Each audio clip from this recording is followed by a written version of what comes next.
Assalamu alaikum. My name is ARZOO Ahmad and today my topic is panel discussion and media interview. So first of all, we will discuss the panel discussion. Panel discussion was introduced by Harry A. Overstreet in 1927. Harry A. Overstreet discovered panel discussion in 1927, and panel discussion is also called round table process. Why this is called round table process? Because panel discussion is carried out around the round table, so that's why they are known as round table process. How we define the panel discussion? So if we define the panel discussion like this, that a few person, we call them the panel, carry on conversation in front of the audience. When the panel can carry on conversation in front of the audience, then we call them the panel discussion. What are the conditions required that the panel can do discussion? So they can panel discussion is carried out when the group is very large, when the group of specialists or group of speaker is very large, and in order to work effectively, the panel discussion is carried out. The types of panel discussion are there are two types of panel discussion. The first one is educational panel discussion and the second one is public panel discussion. So the first one is educational panel discussion. What is educational panel discussion? So educational panel discussion is carried out when the panel discussion is carried out in educational institute, or when the panel discussion are held in order to solve out the educational problem.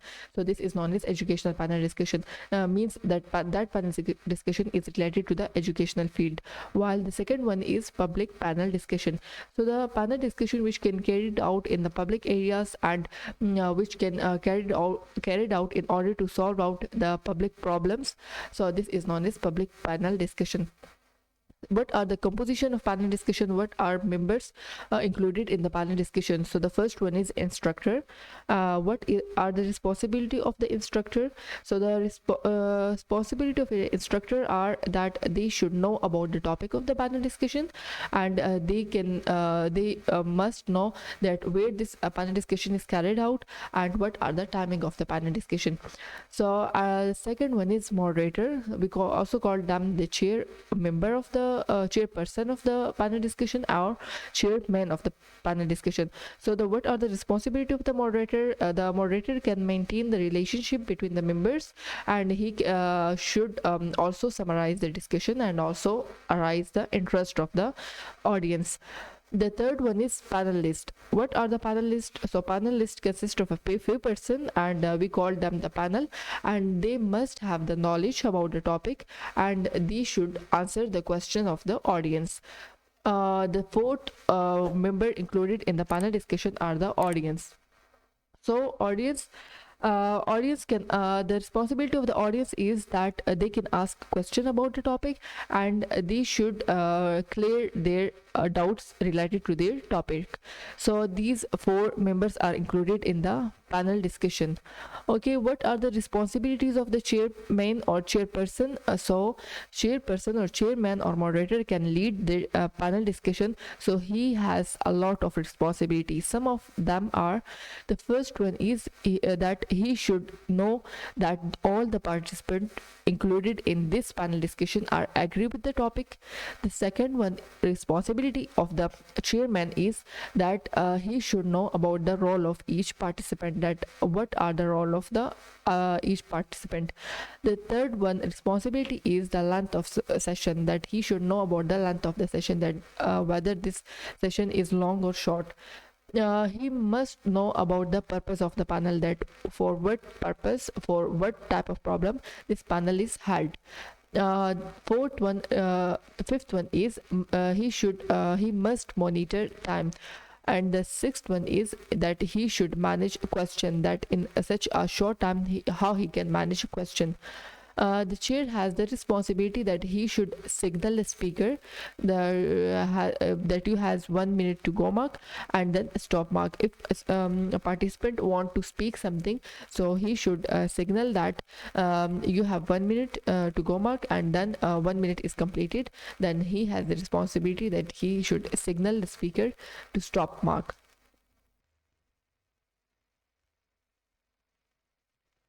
The chairperson has also the responsibility that if a participant is making a speech for set period of time, and if that participant or that speaker goes more than a minute or two over time, then the chair should interrupt as gracefully as possible, that if sorry to have to cut in John, but we have to get on to next speaker now.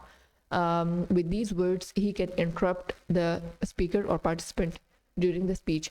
The next responsibility of the chairperson is that if speaker dominate while answering a question, then chair should maintain the order. It means that if participants are answering a question from the floor, then the chair must make sure that one speaker does not dominate. If to do so, then the chairperson must call in panelist to answer in different orders, and then direct certain question to certain panelists, or see to it that the other panelists get a chance to answer the same question if they wish to. The next responsibility of the chairperson is that the chair should make it clear that what to cover, when to speak, how long to speak, and when it is appropriate or inappropriate to comment on other idea. So this is also the responsibilities of the chairperson. Means that he introduction of the panel members. The next responsibility of the chairperson is in order to introduce the panel members. So he has two methods in order to introduce the panel members. The first one is introduce each person as he or she speak. It means that in order to introduce the each panel members, the chairperson might has introduced each person right before he or she speak. And the second one method is that to introduce everyone on the panel at once at beginning of the session, that he can also introduce everyone on the panel at once at the beginning of the discussion. At the end, the chairperson, finally the chair should summarize the discussion at the end and thank the panel members. So he the chairperson has also the responsibility that he should summarize the whole panel discussion, that what is discussed under this panel, and then at the end thank the panel members. So this is all about the panel discussion, and then we can also discuss the media interview in this video. Okay, my next topic is media interview. So what is media interview? How can we define media interview? So the in business situation, we can define the media interview that is like this, that that when a business person dealing with the press, this is known as media interview. 50 years ago, a business person was unlikely to have to deal with media, but now business is news because the public is interested in topics such as environment, consumerism, and the economy. Therefore, dealing with the press is a communication skill, and many business people must consider it. So the media interview skills has included a lot of steps. The first one is anticipate question, that how you anticipate the question. So the first step in preparing for a media interview is to anticipate question. In order to prepare for anticipate question, you must first discover the topic of the discussion, that you must know that whatever you can from the reporter about you can discover the topic of the discussion from the reporter about that you will be discussing. And if you are called on the phone, you can ask from the reporter that what the interviewer will cover and whether you might call back later or not.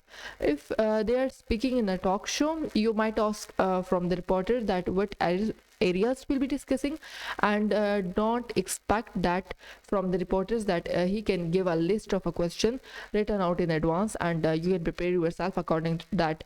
He can only he is only willing to give you to let you know about the general topic of discussion. Means he can give you a list of topics and you can prepare yourself according to that. Okay. Then if the next point is brainstorm possible question. So even more important than eliciting clues from the reporters that from their and the staff is to brainstorm possible question. If you were the reporter, what would you ask? If you read that newspaper or journal or listen to that program, what would you be interested in hearing about? And anticipate question, ask colleagues and potential audience members to anticipate question. So as a part of your brainstorming, be sure to be prepared for attacks, and imagine the worst. And you can also list all possible problem question. So this is included in the anticipate question. This next one is plan your response. The next one is plan your response, that you should give your response. So the if you after you have analyzed what you are likely to be asked, so you should analyze the interview from the opposite point of view, and then you can prepare yourself and according to that, and then you can plan your response. Okay, the second one point is that think about the main message. Think about the main message you hope to get across, and about the details that will support your main points. The third one point is that give some facts that arise the audience interest. Now you can give the reporter some news, and think of ideas that will interest, benefit or appeal to your audience, and plan what you want to say.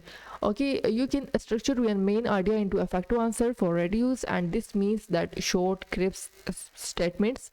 If you are quoted in an article or in a film clip, then the reporter will need short statements, no longer than 85 words. If you are on a talk show, then you will want to repeat your short statement throughout, such as the one news person can repeat their headlines again and again. So same like this, that you want to repeat your short statement throughout.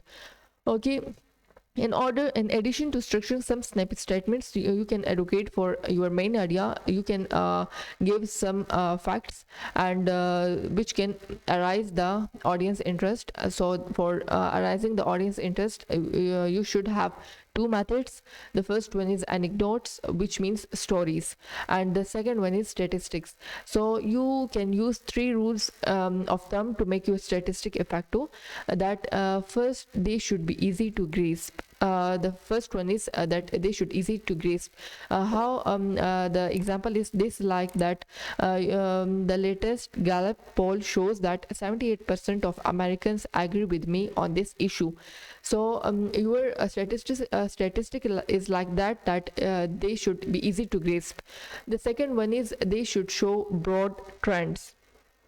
So how you can also clear this point through example, that they should show broad trends. How I can give an example. You should clear this point through example, that that 5 years ago we spent $7,000 on safety control. This year we are spending 5 to 5,000 on those control. So this like this you can show the broad trends. This can arise the audience interest. The third one point is that they should relate to your audience interest. So like this, that this system will save the consumer $42 a year. Means your statement is like this, that they should relate to your audience interest. And the next point is your statistics are not too complex. Means you can use the numbers which are not too complex. You can use a figure a reader can study, may not be complicated for a listener or to follow.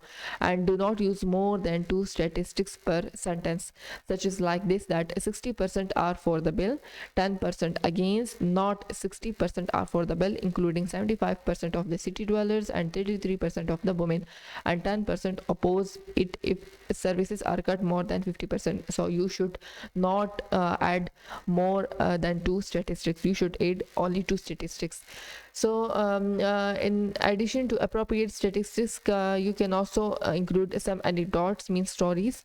So this is about that how you should give your response. So you should plan your response like this.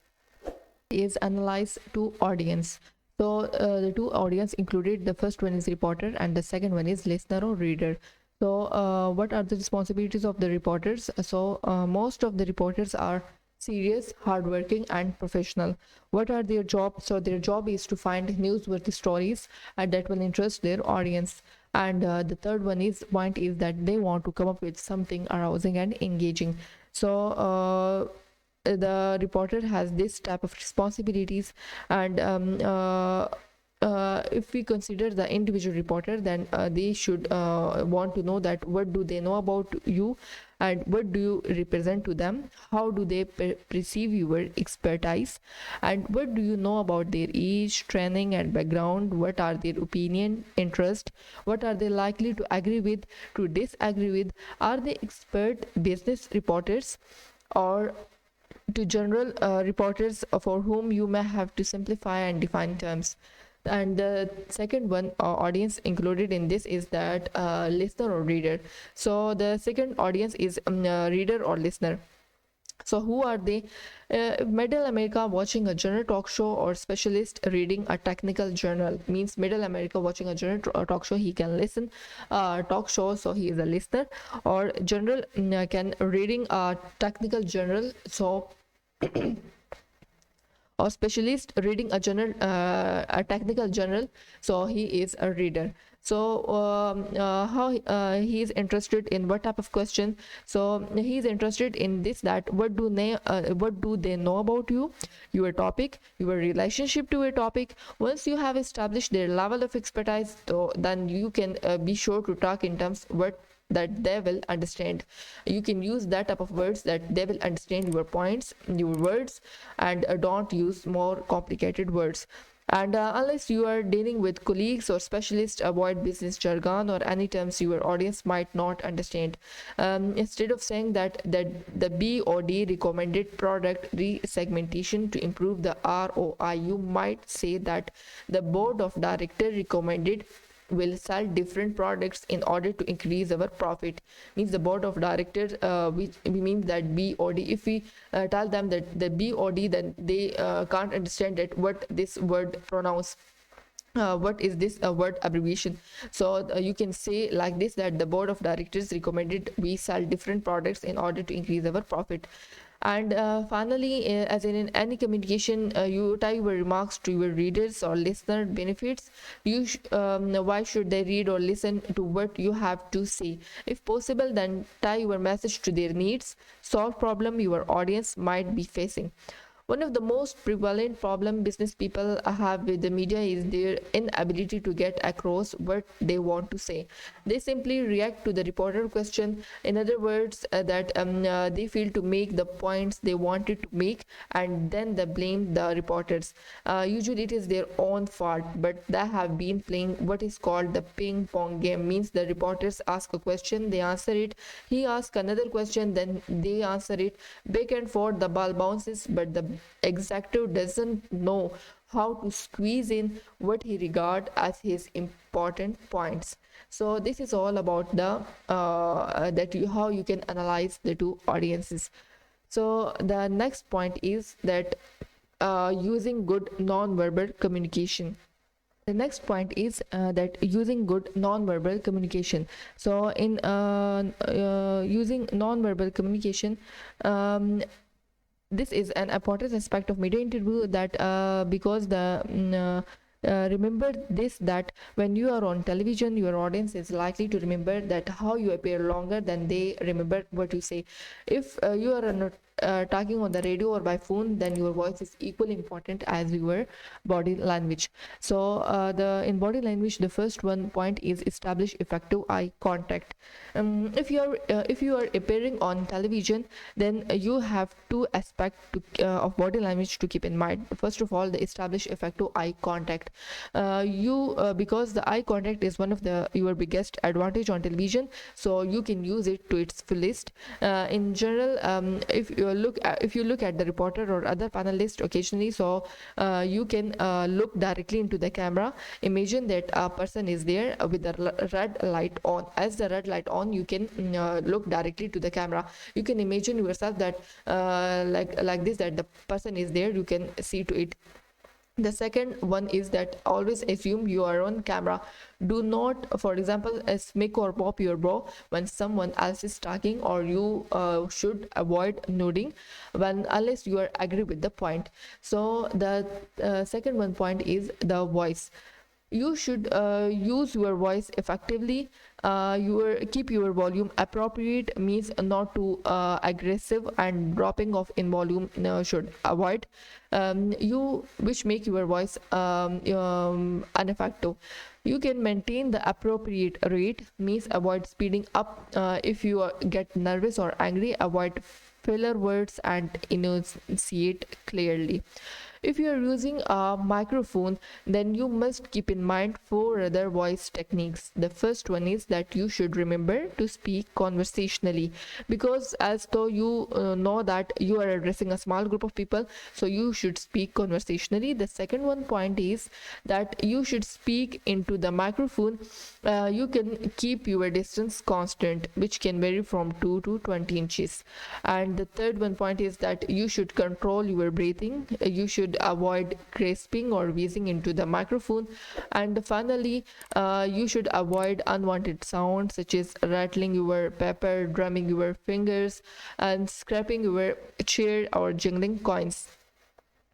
The third one point is dress. If you are appearing on television, then you should dress unobtrusively, and in general you should dress in solid color. You should wear in solid colors such as gray, blue, and you should avoid black and white, because the white which may glare and the black which can absorb light. So you should wear the colors like the gray, blue. You should use gray, blue type of dress. And on the other hand, you can use a watch or wedding ring. So other than a watch or wedding ring, you should avoid jewelry. And men should wear long socks darker than their suits, and women should be sure to wear something they feel comfortable sitting in. And the most important one is that your attitude. And next point is your attitude. So the most important ingredient in how you look and sound is your attitude. So never gloat over a successful answer, and you may be scared on the next question. Don't look aggressive, don't use sarcasm. You want to look professional and competent. You do not want to look arrogant and unsympathetic. So this is all about the media interview. So effective media interview relations are an increasingly important set of business communication skill.